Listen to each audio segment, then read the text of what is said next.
Hola a todos, mi nombre es Griselda Vitar y en esta oportunidad vamos a ver los estudios de corte.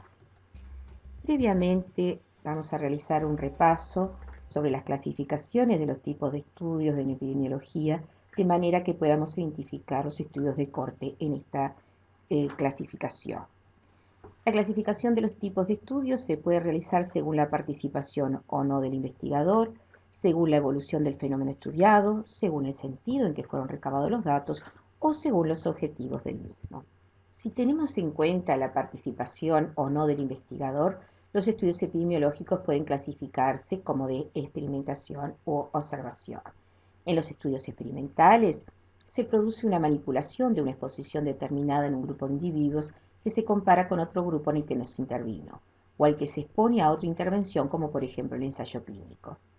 Los estudios observacionales son aquellos en que los investigadores se limitan a medir el fenómeno y describirlo tal como se encuentra presente en la población de estudio. No existe ninguna intervención. Son ejemplos de estudios observacionales los estudios de corte, de caso control y los transversales.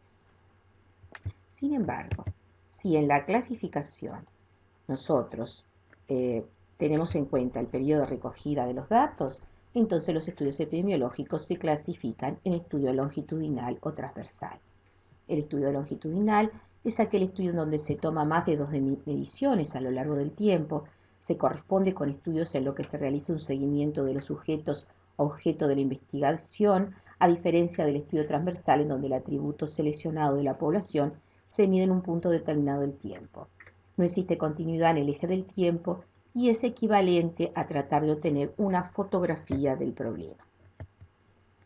En cambio, si se tiene en cuenta el sentido en que fueron recabados los datos, se clasifican los estudios epidemiológicos como de estudios retrospectivos, que son aquellos estudios en el cual los hechos a estudiar ya han tenido lugar al iniciar el estudio, o estudios prospectivos, son estudios en los que los hechos a estudiar no han tenido lugar aún y los sujetos son seguidos hasta obtener el resultado. Si se tiene en cuenta los objetivos de un estudio, se pueden clasificar los estudios epidemiológicos en descriptivos o analíticos. En los analíticos, el investigador pretende relacionar causalmente algún factor de riesgo o agente causal con un determinado efecto, es decir, pretende establecer una relación causal. Son ejemplos de estudios analíticos los estudios observacionales de caso control, de corte y los estudios experimentales. Al contrario de lo que ocurre en los estudios observacionales, analíticos, los caso control y corte, que reproducen el fenómeno en forma natural, en los estudios experimentales, que también son estudios analíticos, ya que pretenden establecer una relación causal, el investigador define cada una de las características de los grupos, asignando a un grupo de estudio el tratamiento o lo que se pretende estudiar y al grupo de control el placebo o su equivalente. Es decir, que el investigador establece una intervención. Los estudios de corte entonces son estudios observacionales, porque se observan o se interviene, analíticos, porque se busca una relación causa-efecto, y longitudinales, porque se realiza un seguimiento de los sujetos incluidos y pueden ser tanto prospectivos como retrospectivos. De los estudios observacionales analíticos, los que proporcionan una mejor calidad de evidencia científica son los estudios de corte. Existe un origen histórico para su denominación. En las legiones romanas se llamaba corte a los soldados que marchaban en el campo de batalla hacia diferentes destinos, los que variaban según el grupo al que pertenecían. Esta situación es muy similar a lo que sucede en este tipo de diseño, en el que grupos de individuos avanzan hacia un desenlace cuya frecuencia puede estar determinada por uno o más factores a los que están expuestos. Una corte entonces designa a un grupo de sujetos que tienen como una característica en común, que generalmente es la exposición al factor de estudio.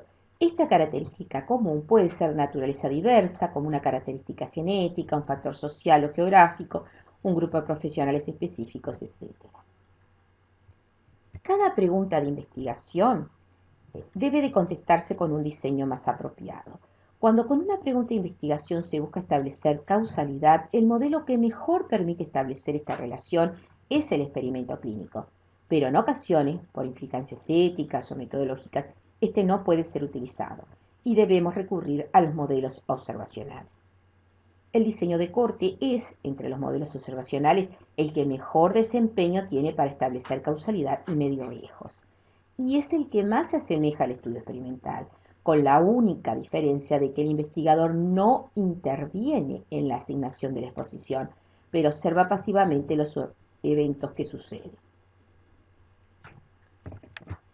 La característica que define a los estudios de corte es que los sujetos de estudio se eligen de acuerdo con la exposición de interés.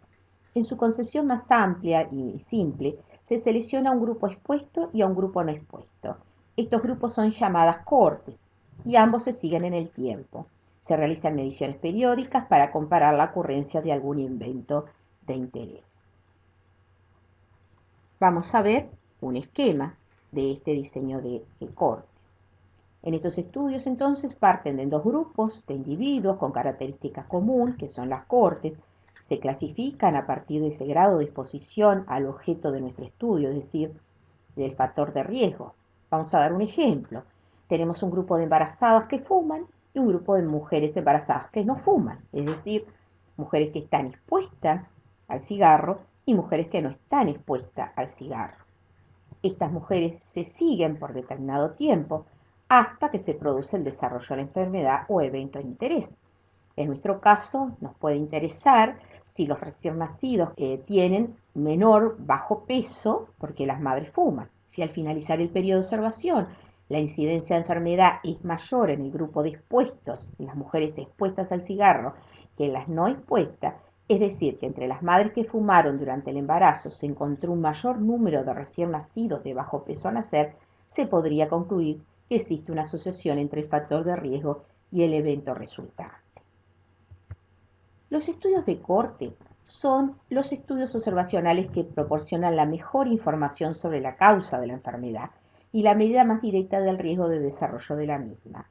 Conceptualmente son sencillos, pero en la práctica representan una tarea enorme y a menudo precisan largos periodos de seguimiento, ya que la enfermedad puede aparecer mucho tiempo después de la exposición. En situaciones de exposición aguda y brusca, la relación causa-efecto para los resultados agudos puede resultar evidente, pero los estudios de corte también se utilizan para investigar efectos crónicos o tardíos. Vamos a dar un ejemplo. Existió en la ciudad de Bombay, India, en 1984, en una fábrica de plaguicida, un envenenamiento de los residentes de la vecindad de la fábrica. Un producto químico intermedio en el proceso de fabricación, el metil-isocianato, se escapó de un depósito. Los vapores que se difundieron a las zonas circundantes de la vivienda mataron a más de 2.000 personas y provocaron una intoxicación de más de 200.000. Los efectos agudos pudieron estudiarse fácilmente con un diseño transversal, pero los efectos crónicos más sutiles y los efectos que se desarrollaron tras un periodo de latencia prolongado todavía se están investigando mediante estudios de cortes.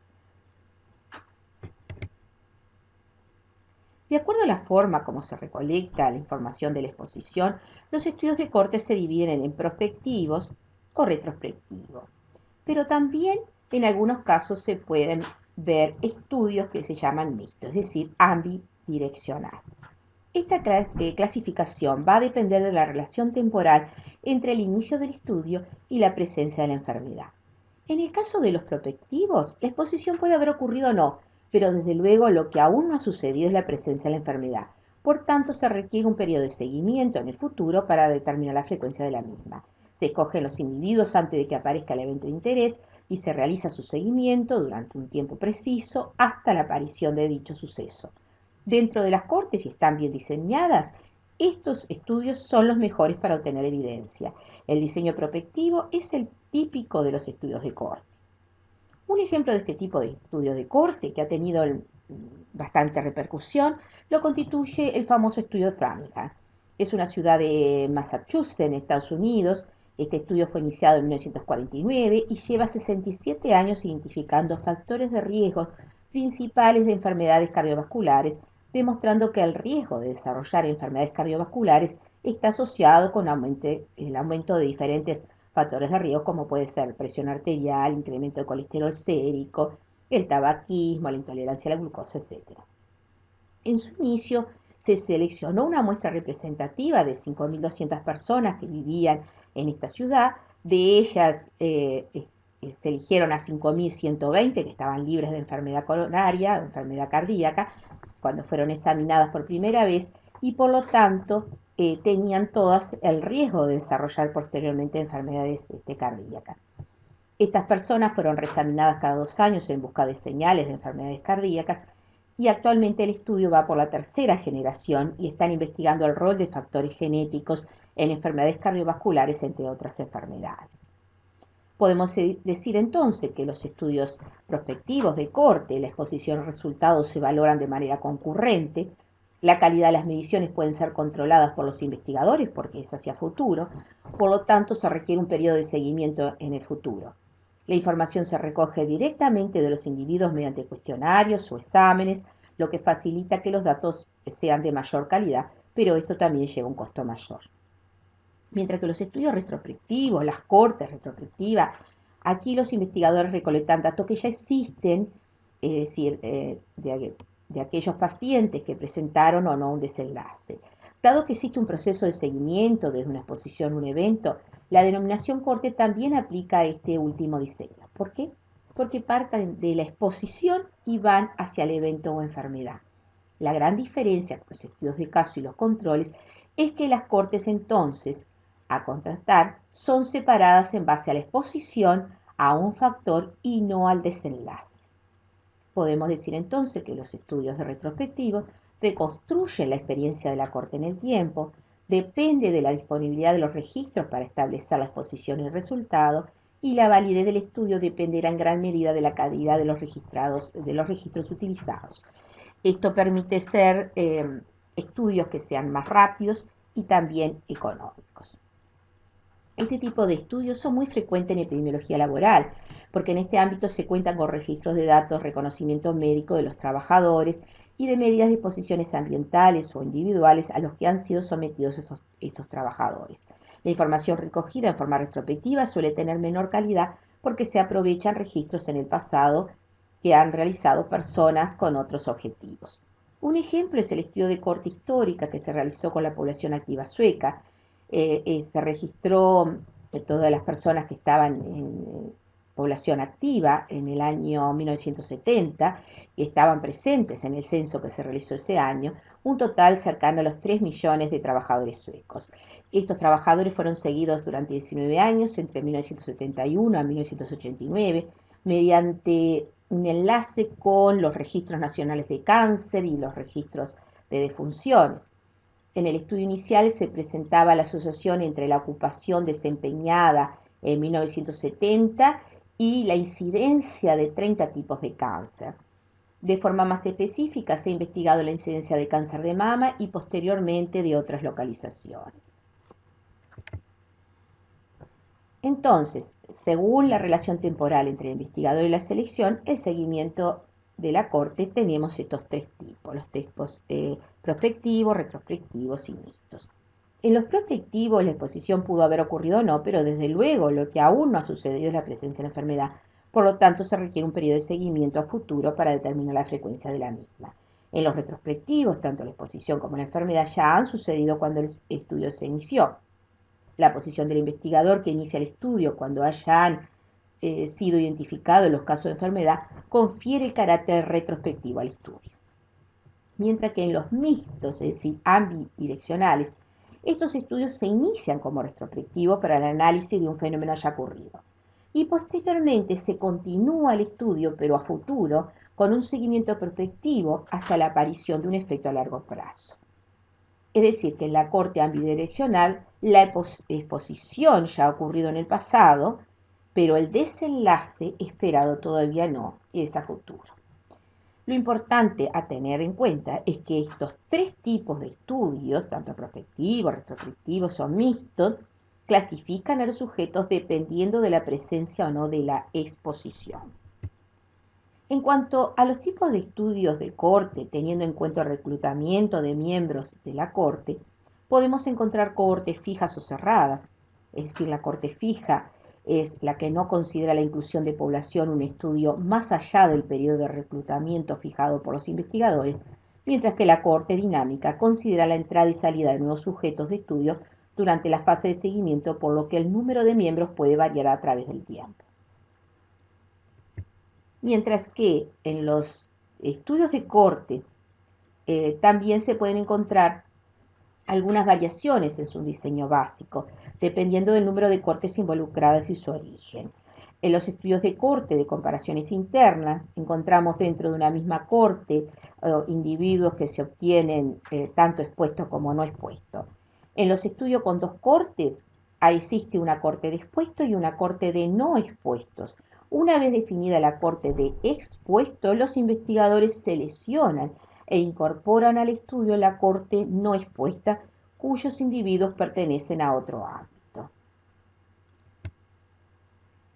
No solo en este tipo de estudios, sino en cualquiera de ellos, a la hora de analizar la validez de la evidencia, se tiene que tener en cuenta las características de la población que forma parte del estudio. Por eso es muy importante la selección de la corte en este estudio.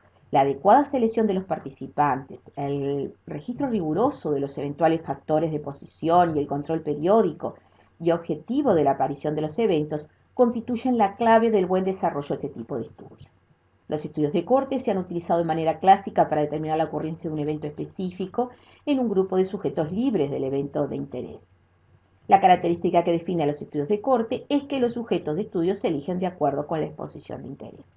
Entonces tenemos un grupo de expuestos que está compuesto por los sujetos que están sometidos a la exposición de interés y es imprescindible el tener una correcta definición de cuáles son los criterios de inclusión o de exclusión en el grupo. Los sujetos no expuestos deben ser similares a los expuestos, excepto por la exposición. Un aspecto a evaluar es la similitud de los grupos contrastados. Ello se logra mediante una tabla de características de los individuos estudiados que debería reportarse en todo estudio de esta naturaleza. En caso de existir desbalances, ciertas técnicas estadísticas de análisis multivariado, como son las regresiones, permiten ajustar los análisis a las diferencias de los grupos. Los sujetos deben de tener siempre la misma posibilidad de desarrollar el resultado. Es decir, si tenemos una corte que está estudiando cáncer de próstata, esta corte tiene que estar incluida por hombres y no pueden haber mujeres porque no tienen posibilidad de desarrollar este tipo de cáncer. Deben de tener además entonces el mismo riesgo de desarrollar el daño y también la misma posibilidad potencial de diagnosticar el resultado que se desea estudiar. Ambos grupos deben de permitir calcular la incidencia del resultado y relacionarlos. Es esencial entonces que esté bien definida lo que es la exposición, las características que se denomina exposición y también que se defina el caso o la enfermedad que se va a investigar. Que esté bien definidos los síntomas, los signos, las demás características que indican que una persona sufre determinada enfermedad. Cuando no se parte de definiciones claras de enfermedad o de exposición, es probable que resulte sumamente difícil interpretar los datos obtenidos en el estudio epidemiológico. Entonces, a tener en cuenta en esta selección de corte es que ambas cortes deben estar libres de enfermedad, ambos grupos deben ser igualmente susceptibles a la enfermedad, ambos grupos deben ser comparables y tiene que haber criterios diagnósticos y de elegibilidad para la enfermedad que deben de estar definidos de antemano. En cuanto a la selección de los sujetos, los individuos pueden corresponder a una población general, tal como fue el estudio de Framingham, que aportó información clave sobre factores de riesgo cardiovascular, o de grupos sociales específicos, como fue el estudio prospectivo realizado por los epidemiólogos Dolly Hill sobre hábitos de fumar de los médicos, un estudio de corte que incluyó 40.633 médicos ingleses y que estableció la asociación entre el tabaquismo y el cáncer de pulmón y también el tabaquismo con enfermedades cardiovasculares. Entonces, una corte también puede ser seleccionada debido a una exposición específica, como una contaminación ambiental, radiaciones o peligros ocupacionales. En estos casos, en que no puede evaluarse experimentalmente por razones éticas, es el diseño ideal. Luego de conformada la corte, se procede entonces a medir las variables de posición en la muestra. Si el factor de riesgo está ausente o presente, se hace el seguimiento de la corte para luego medir las variables de resultado, es decir, presencia o ausencia de la enfermedad. La parte más crítica del estudio de corte es el seguimiento. Algunas pérdidas de seguimiento son inevitables debido a la muerte, al cambio de dirección de los individuos también migran, cambian de ocupación, etc.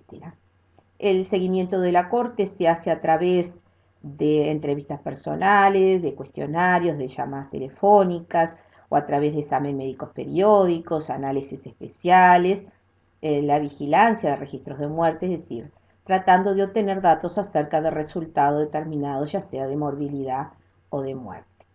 En el protocolo de investigación de los estudios de corte debe estar correctamente especificado cómo se hará el seguimiento. Este seguimiento tiene que ser en ambas cortes de manera igual para evitar errores. Es importante evitar estas pérdidas en el seguimiento y si ocurren hay que cuantificarlas e indicar el motivo. Entonces, el seguimiento de las cortes se puede producir a través del abandono del estudio de los individuos o que suceda la muerte por alguna causa o evento de interés, o en el caso de pérdidas llamadas administrativas que están originadas por la terminación temprana del estudio por razones ajenas a las que se plantearon originalmente los investigadores. Ejemplo, que se agote la fuente de financiamiento. Pero sí cuantificar las causas que producen estas pérdidas en el seguimiento es importante para evaluar la validez del estudio. Vamos a ver ahora qué ventajas y desventajas tienen estos estudios.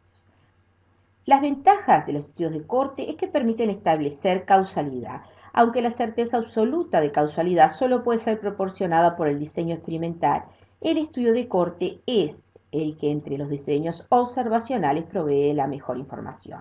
Ofrece la posibilidad de medir la incidencia de una enfermedad o evento, establece una relación temporal entre la exposición y el desenlace, es decir, la exposición precede a la enfermedad, permite cuantificar el riesgo, son eficientes para el estudio de exposiciones raras, posibilita estudiar más de un desenlace derivado de la exposición, permiten estudiar fenómenos que por cuestiones éticas o de rentabilidad no pueden ser analizados mediante estudios experimentales.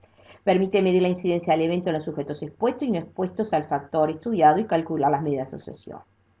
Las ventajas de estudios en el caso de que las cortes sean prospectivas es que permiten asegurar una adecuada secuencia temporal, es decir, que la exposición esté previa al desenlace.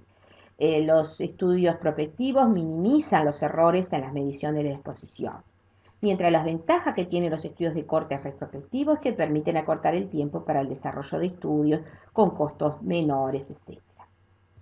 En relación a las desventajas de los estudios de corte, esto tiene que ver con que pueden requerir largos periodos de seguimiento. Los grupos bajo observación requieren un tiempo adecuado para observar los desenlaces.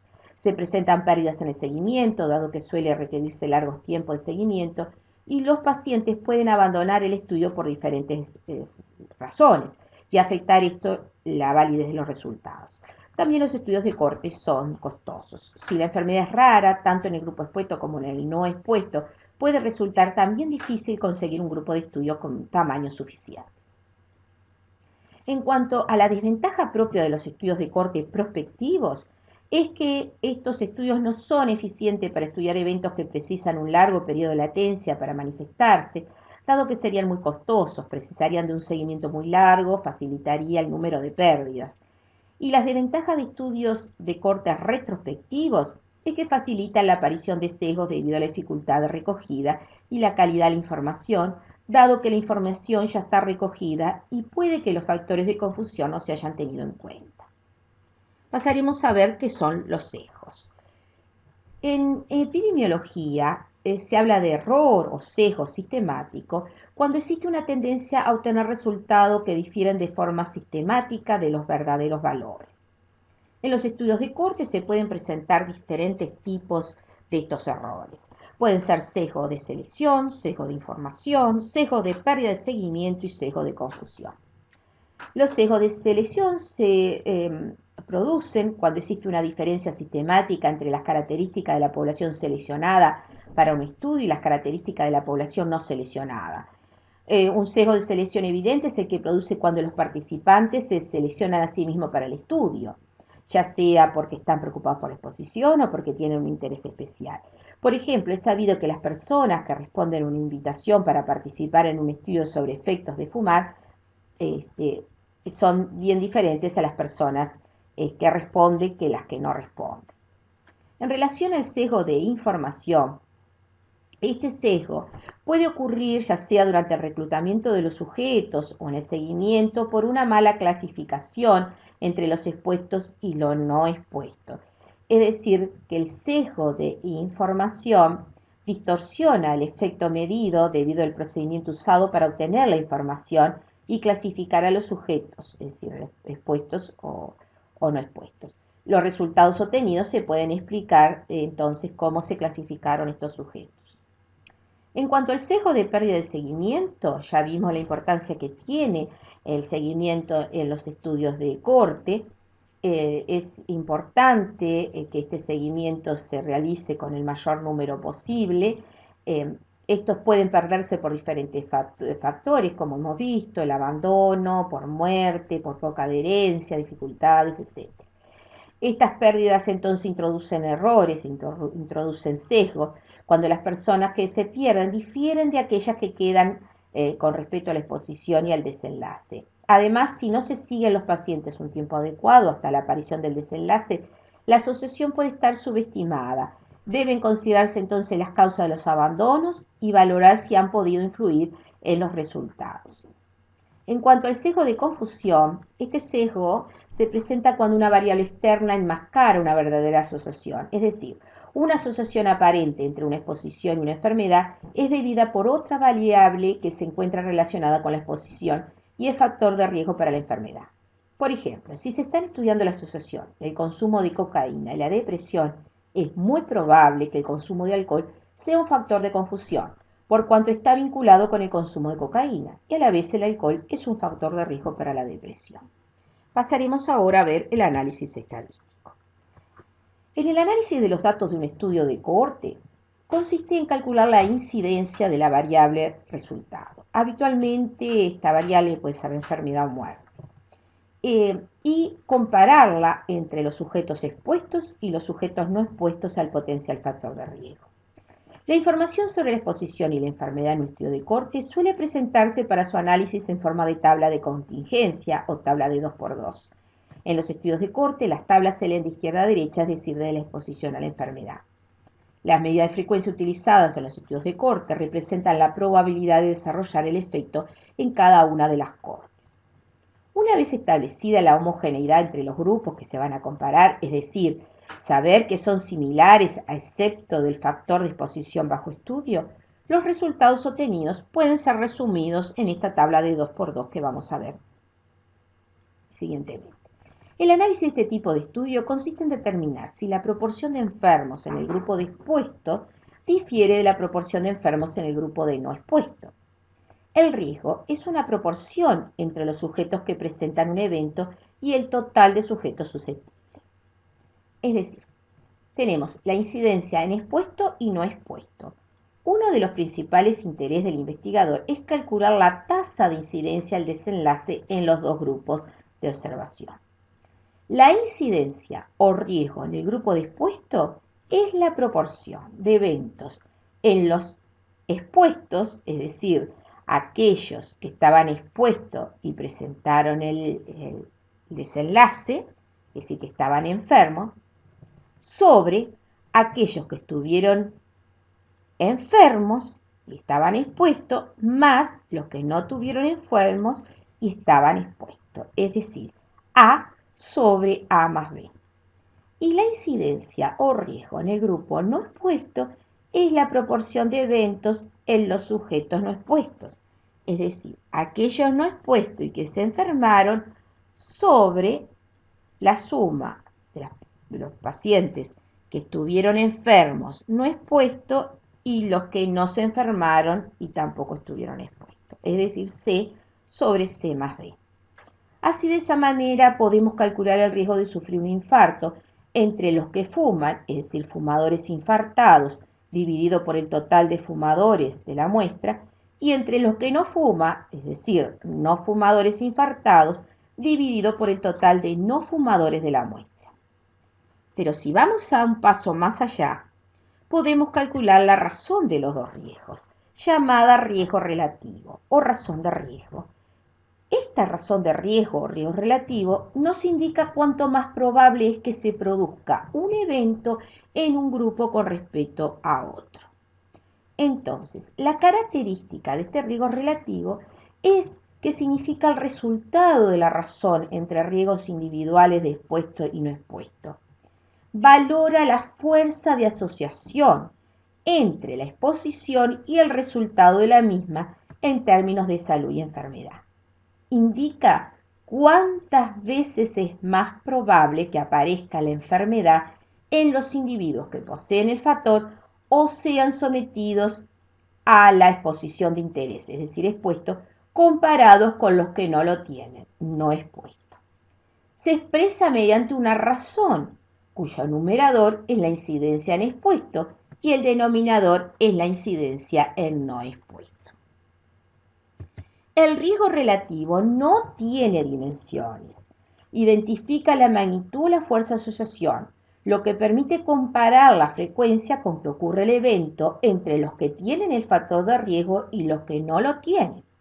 El valor del riesgo relativo oscila entre 0 e infinito, pero el valor 1 es el valor neutro e indica ausencia de asociación entre la exposición y la enfermedad.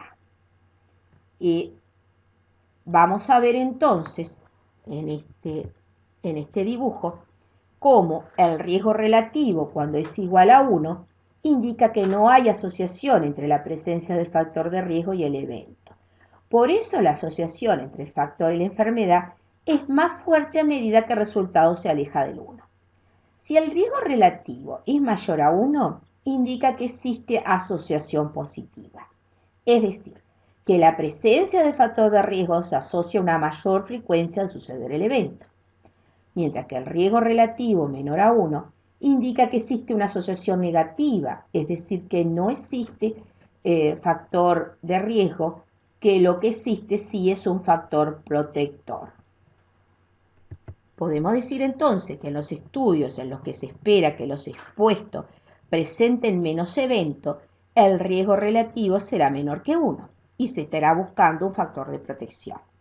Si el riesgo relativo fuese mayor a 1 y su intervalo de confianza no incluye el 1, se está ante la presencia de un factor de riesgo. Ahora vamos a ver qué significa lo del intervalo de confianza.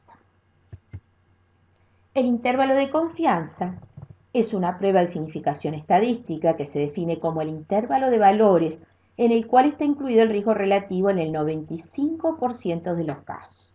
Es decir, si se repite un número elevado de veces el estudio en una población con las mismas características y tamaños, en un 95% de los casos el riesgo relativo estará comprendido dentro del intervalo. El intervalo de confianza entonces es un rango de valores en el cual debe de estar contenido el verdadero valor del riesgo relativo.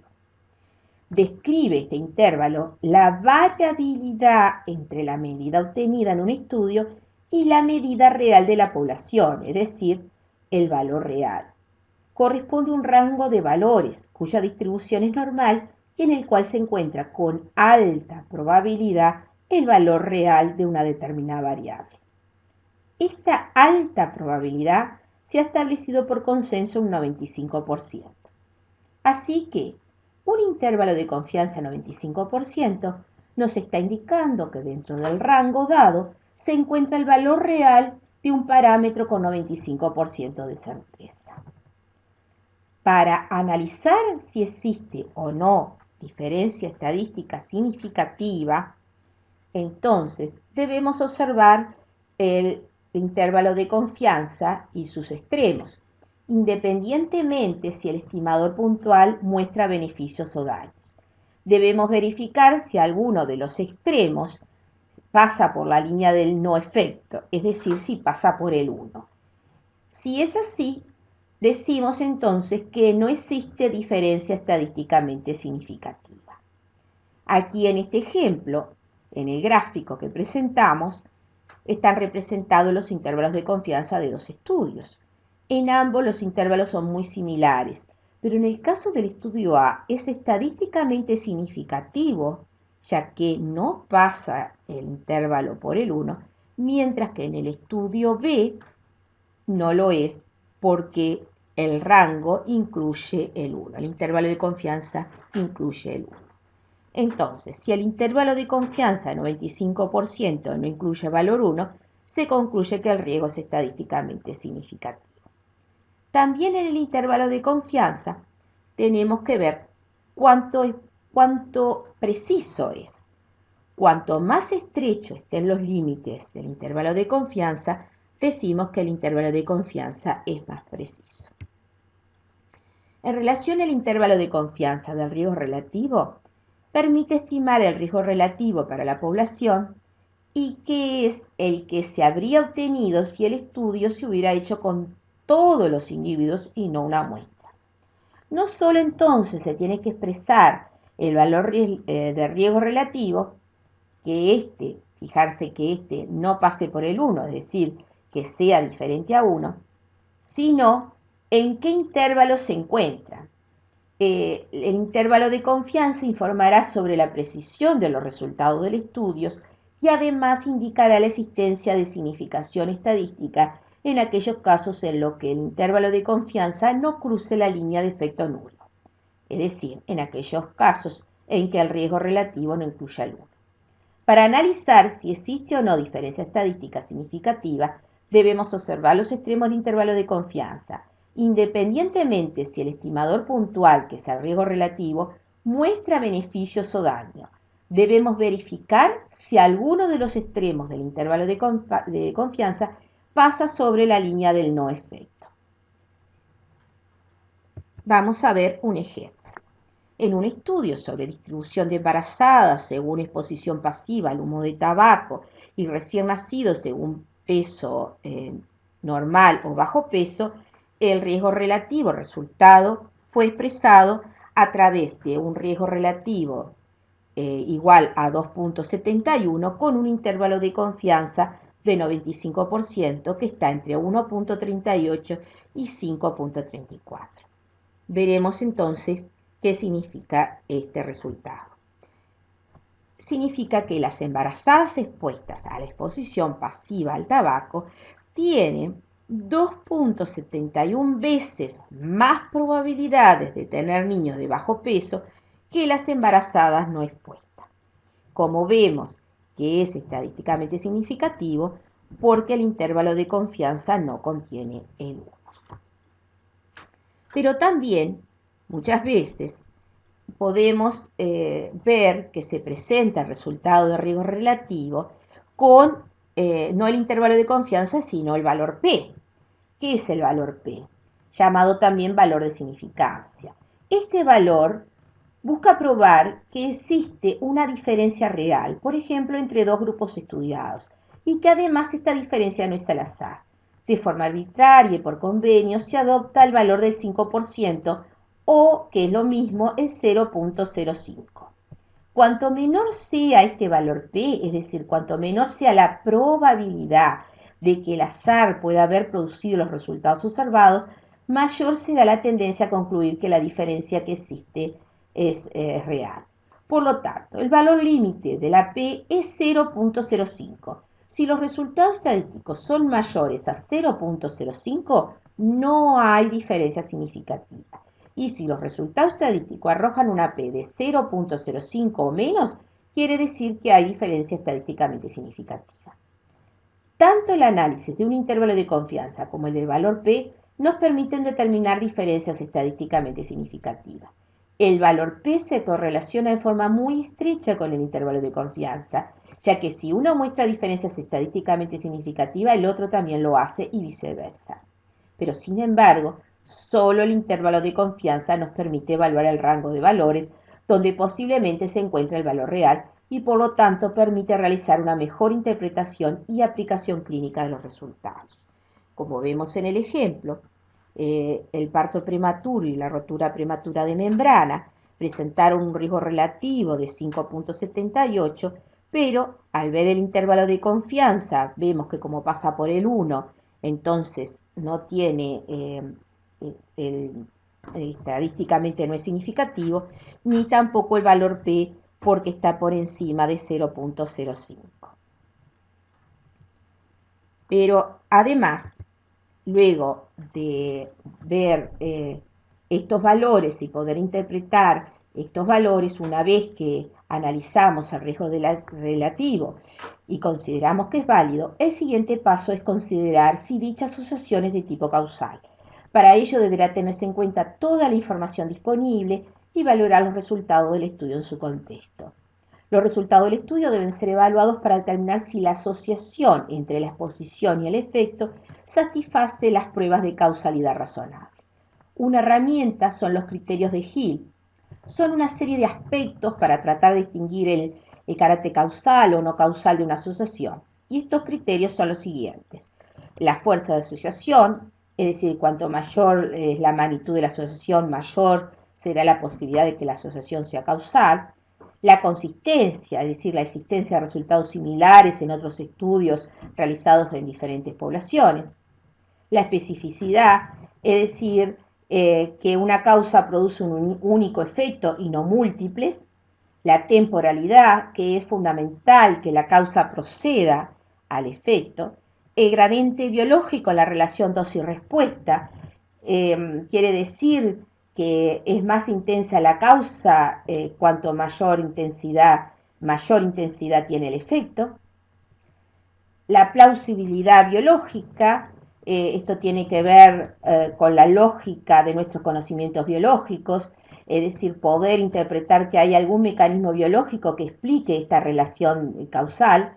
La evidencia experimental, la coherencia con otros conocimientos, que no entre en conflicto con lo que se sabe de la enfermedad o el efecto, y la analogía con otras situaciones causales conocidas.